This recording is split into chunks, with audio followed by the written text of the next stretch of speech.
இன்னைக்கு இதை பத்தி பார்க்க போறோம் அப்படின்னா, விரைவில் இவர்களுக்கு ரூ. 1000 தமிழக அரசு அதிரடி. இதை பத்தி தான் பார்க்க போறோம். இதை பத்தின முழு விவரங்களை நீங்க தெரிஞ்சுக்கணும் அப்படின்னா, நம்ம வீடியோவை ஸ்கிப் பண்ணாம பாருங்க. நீங்க இப்பதான் ஃபர்ஸ்ட் டைம் நம்ம சேனலை பார்க்குறீங்க அப்படின்னா சப்ஸ்கிரைப் பண்ணிக்கோங்க. பக்கத்துல இருக்க பெல் ஐக்கானை கிளிக் பண்ணிக்கோங்க. வாங்க இப்போ நம்ம வீடியோக்குள்ள போகலாம். தமிழகம் முழுவதும் இனி இவர்களுக்கு மாதம் ரூபாய் 1000 வழங்கப்படும் என அமைச்சர் மா சுப்பிரமணியன் அறிவிப்பு.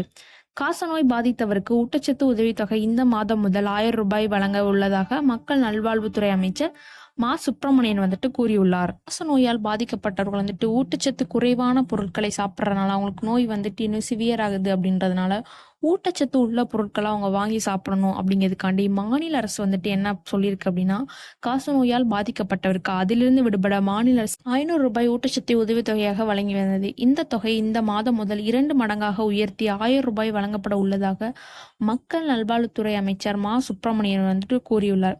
இந்த மாதிரி நியூஸை நீங்க உடனுக்குடன் தெரிஞ்சுக்கணும் அப்படின்னா நம்மளோட சேனலை சப்ஸ்கிரைப் பண்ணுங்க. தேங்க்ஸ் ஃபார் வாட்சிங் திஸ் வீடியோ.